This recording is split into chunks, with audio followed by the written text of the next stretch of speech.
أشهد أن لا إله إلا الله وأشهد أن محمدا رسول الله.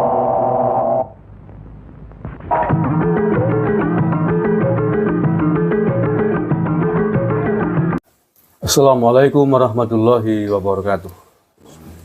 Saudara-saudaraku sebangsa setanah air yang saya cintai, saya banggakan, alhamdulillah bertemu lagi dengan kami Wong Banyumas dari lereng Gunung Slamet.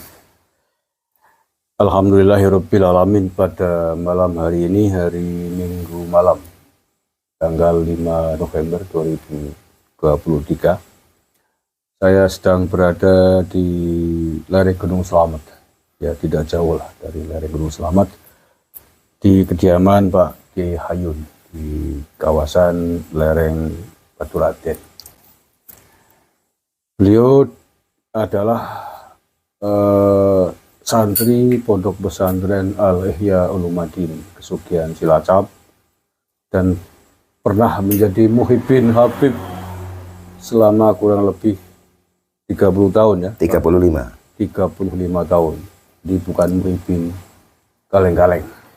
Assalamualaikum Pak Kiai Hayun, sehat? Waalaikumsalam warahmatullahi. Sehat, alhamdulillah. Alhamdulillah.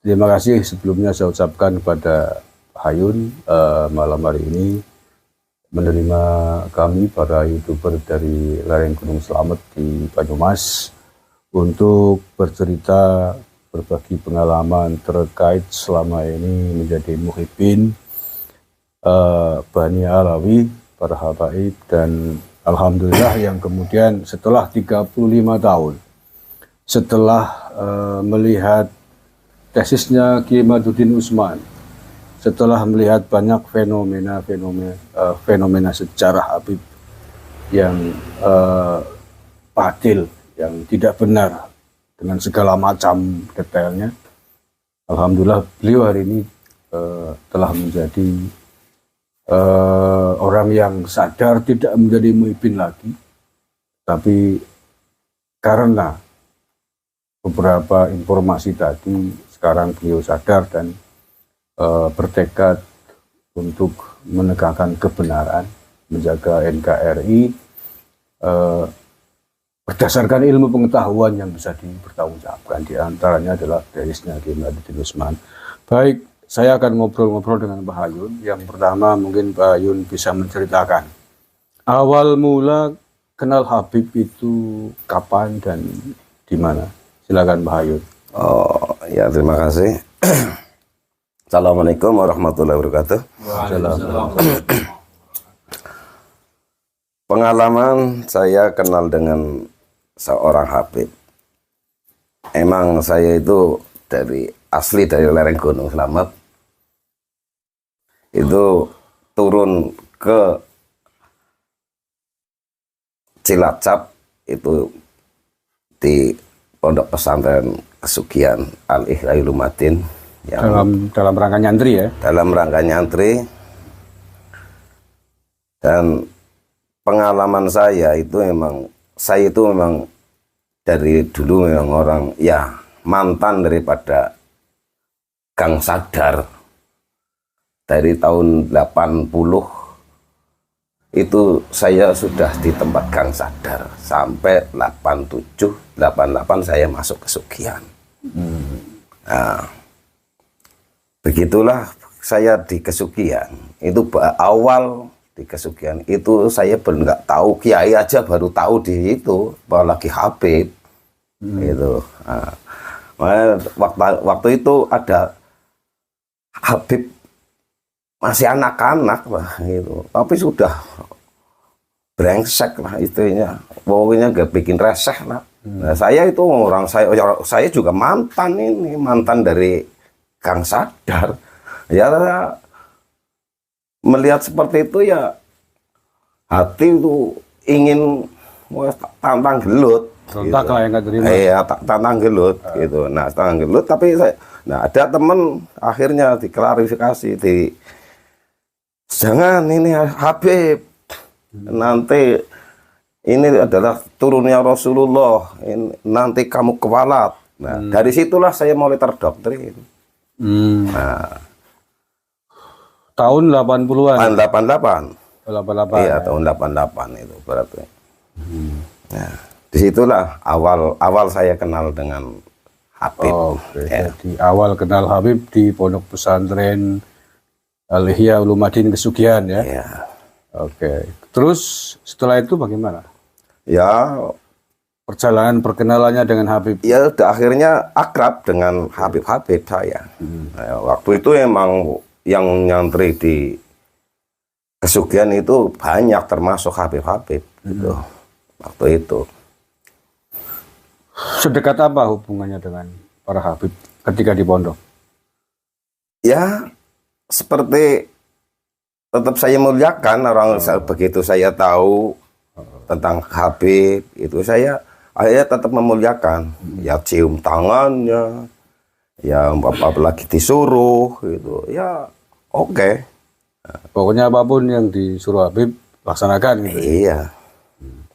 Itu berapa tahun tadi di pondok? 8 tahun? 7. 7 tahun? Iya. Oke. Kemudian setelah selesai dari pondok, pulang ke Batu Raden, berlanjut ya hubungan baik. Oh, itu lebih kental. Kita. Iya, lebih kental. Oke, bisa diceritakan. Ya sering Habib datang ke sini, ke tempat saya sini. Nah, itu ya intinya ya saya hormati, ya saya apakan saja.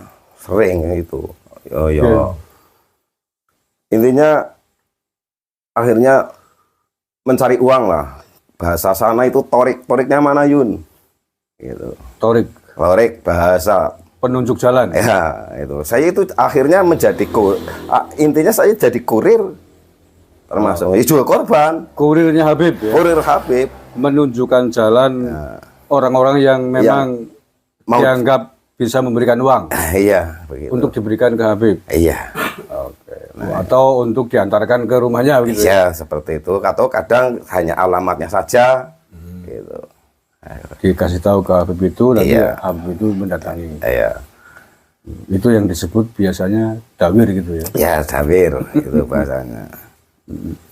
Terus ada pengalaman nggak selama itu berarti menjadi torik atau kurirnya Habib berapa lama itu berarti? Ya, kurang lebih 25 tahun, 20-an tahun lah. 20-an tahun ya. Iya. Akrab dengan Habib. Iya, yang ya itu 35 kurangi 7 tahun berarti kan saya pulangnya Ya, ya, ya. itu. Ada pengalaman menarik nggak selama menjadi kurirnya Habib itu? Ya sebetulnya banyak. Ya, silakan. Ya, Yang termasuk ya di antara salah satunya saya pernah dawir ke tempatnya seorang kiai, ya sekarang sudah almarhum sayangnya. jangan disebutkan namanya. Iya, Gimana? seorang kiai itu malam, terus akhirnya paginya itu kiainya itu nggak terima dengan saya. Alasannya? Alasannya itu pokoknya pemerasan. Oke itu. Bahkan kiainya itu saya ditantang mau dilaporkan polisi. Nah, dari situ saya tantang juga kiainya. Apalagi cuman penjara, cuman laporan polisi. Mati bela Habib sayun sanggup, siap. Itu sampai cintanya saya sama Habib itu sampai situ. Saking muhibbinya. Iya. Ya, ini saya kira adalah kondisi yang rata-rata terjadi di dunia santri yang terdoktrin oleh doktrin-doktrin Habib untuk mencintai Habib sehingga apapun diberikan, bahkan nyawa pun dikorbankan demi mengikuti atau membela Habib. Oke, terus setelah itu lanjutkan. Ya akhirnya begitu ada tesis yang seperti tesisnya Kiai Maduddin ini. Ntar dulu. Oh iya. Pengalaman Saya sampai itu ya banyak sekali lah ya, termasuk sebetulnya udah nggak enak lah kalau sebetulnya akhirnya yang kesini datang hari Jumat padahal ya Habib dekat bukan musafir lah termasuknya. Itu enggak Jumatan ya biasa, padahal saya ledekin. Jumatan Mekah Habib. Nah, itu saya ledek. Ada yang datang itu malah nggak subuhan, ya biasa. Tapi ya waktu itu ya saya bela saja orang itu. Memang bagi saya udah terdoktrin waktu itu yang namanya Habib semua, walaupun itu bajingan, walaupun itu apa saja, itu walaupun maksiat itu tetap cap surga itu. Harus dihormati. Saya itu harus tetap mencintai waktu itu. Itu. Terus yang lain, selain itu mungkin ya ini kan demi diambil hikmahnya, nggak apa-apa, yang penting jangan disebutin namanya Habib lah. Ya sering ke tempat teman-teman kita, hampir teman-teman kita yang ada sekitar daerah saya itu hampir udah kena semua. Itu saya uangnya. Iya, yang amplop kalau itu jumlahnya berapa biasanya kalau minta? Kalau amplop itu enggak itu. Contohnya Memuludan bagi amplop, Habib si A datang, Habib si B datang. Nah itu. Contohnya itu yang ecek-ecek gitulah. Yang ocok-ocok. Yang ocok-ocok ya ada itu. Sampai berapa? Ada yang sampai yang terakhir aja ya, ini yang terakhir. Kemarin itu sebelum masalah nasab. Iya. Sebelum Ramadan masuk itu termasuk terakhir. Itu ada yang 10 juta cung. Itu ada yang 10 juta cung. Kalau saya sendiri itu 400. Nah, iya. Ada yang lebih besar lagi mungkin? Ya ada. Berapa? Ada. Sekitar berapa? Ada yang 35, juta. Ada yang 25 juta. Iya. Wih, itu. Biasa ya. Jadi orang Baturadin kaya-kaya ya. Rela menyumbangkan uang dengan entengnya 30 juta, 25 juta, 10 juta.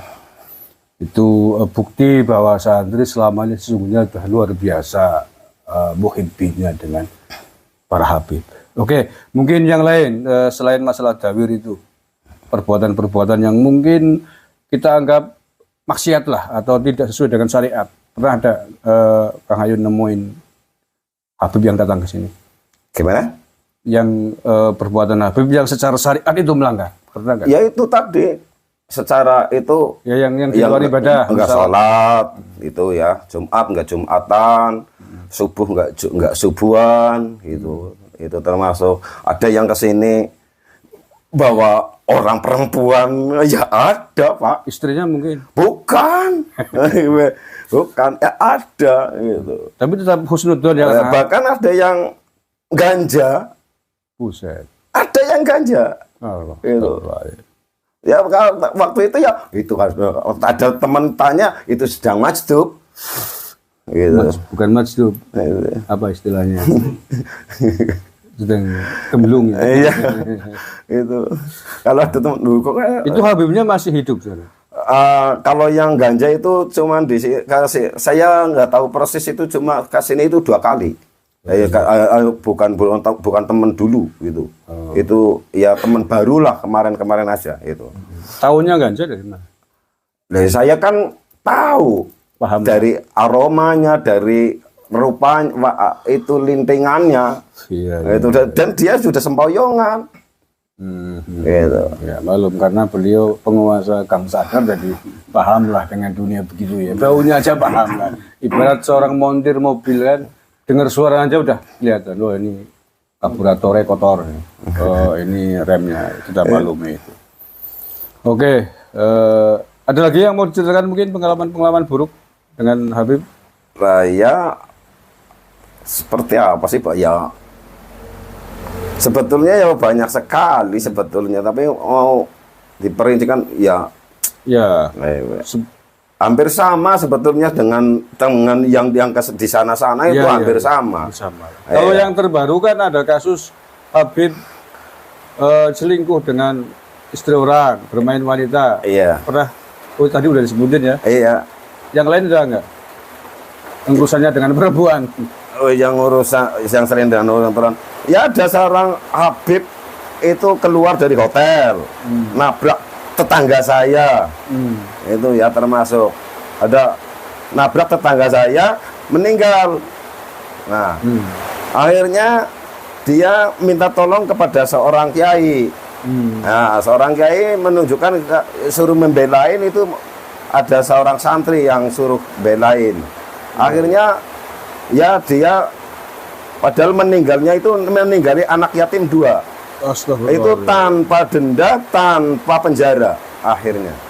Itu ada ya. Oke ya, ini disclaimer dulu. Ini bukan dalam rangka mencari-cari kejelekan, tapi bukan. Tapi ini dalam rangka menguatkan data, fakta bahwa tesisnya Kiai Madudin Usman bahwa mereka bukan dzurriyyah Nabi. Ini adalah data-data dan fakta-fakta yang menguatkan. Jadi ini semakin kuat bahwa kalau kita mengatakan mereka bukan dzurriyyah Nabi, ini adalah data-data fakta-fakta yang mendukung. Jadi bukan karena dalam rangka mencari-cari kejelekan, bukan. Karena ini dzurriyyah Nabi, jangan kemudian dikotori oleh orang-orang yang mengaku sebagai dzurriyyah Nabi, tetapi tidak bisa membuktikan. Dan justru fakta-fakta, bukti-bukti yang ada sebaliknya. Oke, kemudian hari ini Kang Hayun kan sudah sadar. Itu awal mulanya bagaimana ceritanya meyakini bahwa mereka bukan dzurriyyah Nabi?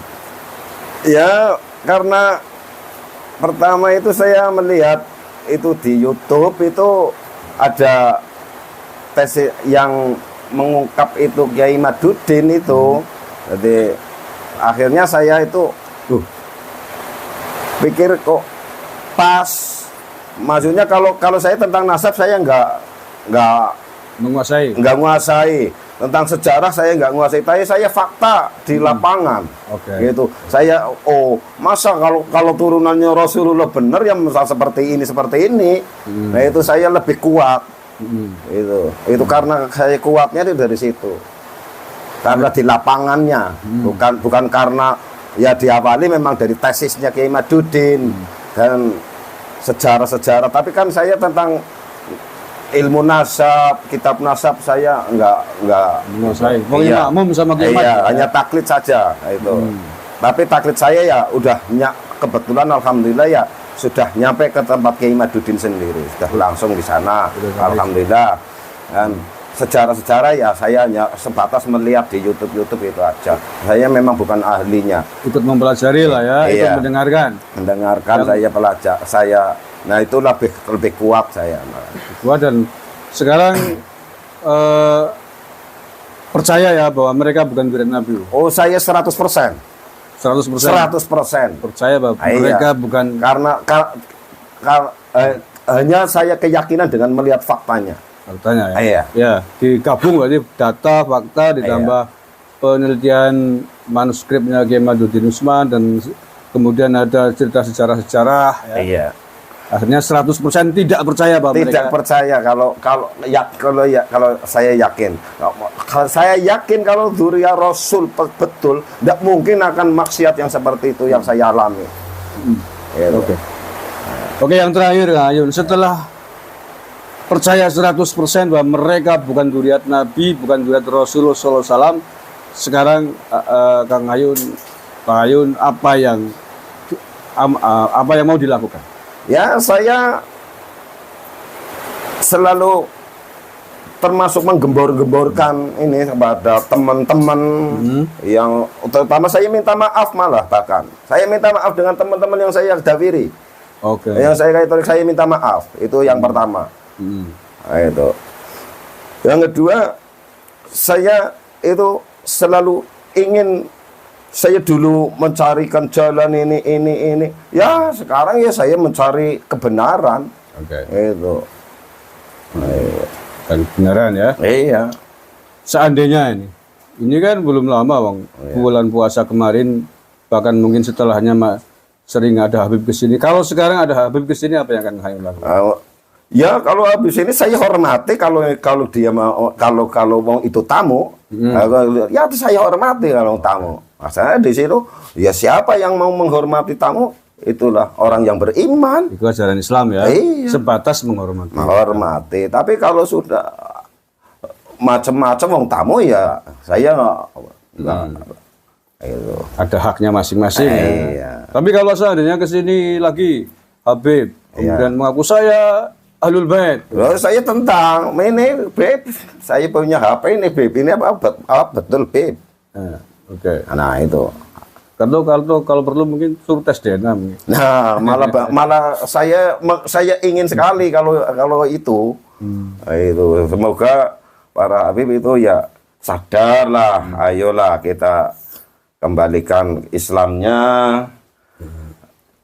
Jangan mengaku-mengaku gitulah. Jangan ngaku turunan Nabi. Iya, gitu. Jangan ngaku turunan Nabi dan ya wajar lah yang Ya. kalau mau cari uang ya bekerjalah, gue atau berusaha, yang jangan berusaha dawir gitu. Karena yang didawiri belum tentu rezekinya atau uangnya kepenakan ya. Lah ya belum tentu. Ya kalau saya sendiri gitu loh Pak. Kadang-kadang ya memang saya jarang sekali, tapi kan saya toriknya utamanya. Iya. Penunjuk jalan. Iya, masa saya keluarnya uang sih nggak seberapa. Ayo, tapi saya mencarikan jalan. Ya, ya. Gitu. Oke, tapi tadi sudah Pak Hayat sudah meminta maaf kepada katakanlah korban-korban yang sempat didawirin atas petunjuk jalannya. Mudah-mudahan ini dimaafkan. Baik, Kang Hayun, terima kasih sekali atas ceritanya yang saya kira sangat bermanfaat, akan menjadi hikmah bagi kita semuanya. Betapa orang NU apalagi santri dulu sangat muhibin kepada para habib. Tapi saat ini karena memang sudah ditemukan tentang sejarah, tentang nasab mereka mungkin tidak tersambung, bukan turunan Nabi, ya kita harus terima itu sebagai sebuah kenyataan. Mudah-mudahan para habib Legowo itu yang kita inginkan, tidak usah lagi mengaku-ngaku sebagai zuriat Nabi sebelum bisa membuktikan, baik secara catatan nasab, tes DNA, ataupun yang lain, misalkan pengakuan dari narkoba dunia internasional. Sekian, terima kasih. Ada tambahan? Ada Pak. Oh, silakan. Ini saya ya bukan menghimbau, tapi ya dengan teman-teman, khususnya teman-teman Al-Ihya Ulumuddin, ya barangkali ini saya minta maaf banyak kesalahan pada teman-teman yang pernah saya dawiri, yang belum sempat saya silaturahim ke tempat teman-teman Al-Ihya. Ya saya minta maaf. Dan moga-moga teman-teman ya marilah kita sadarlah itu kalau belum tahu persis ya coba dikoreksi atau didengarkan atau dilihat tentang tesisnya Kiai Ahmaduddin gitulah buat teman-teman. Moga jangan melihat hanya satu pihak saja gitu. Emang saya sih maklumi sekali, ini sudah ya lama sekali sih ya terjadi yang seperti ini, terdoktrin seperti ini saking lamanya. Makanya ya saya maklumi sekali ya, dari yang teman yang masih muhibin, masih cinta dengan cinta pada habaib ya, saya maklumi karena ini tapi ya semoga jangan hanya melihat satu pihak gitu. Kalau dilihat dua-duanya nanti akan tahu mana yang benar, mana yang tidak. Dibandingkan. Nah, kalau hanya melihat satu pihak saja ya, ayo. Selamanya akan menjadi muhibin. Selamanya akan menjadi muhibin. Itu. Ya begitulah dari saya kepada semuanya lah, khususnya teman-teman dan semuanya sajalah, intinya saya minta maaf. Ada kesalahan, saya minta maaf. Gitu loh Pak. Sudah? Tidak. Oke. Terima kasih. Sahari bila taufik wal hidayah wal inayah. Wallahul muwaffiq ila aqwamit thoriq. Assalamualaikum warahmatullahi wabarakatuh. Waalaikumsalam warahmatullahi wabarakatuh. Terima kasih, Pak Hayun. Ya, sama-sama.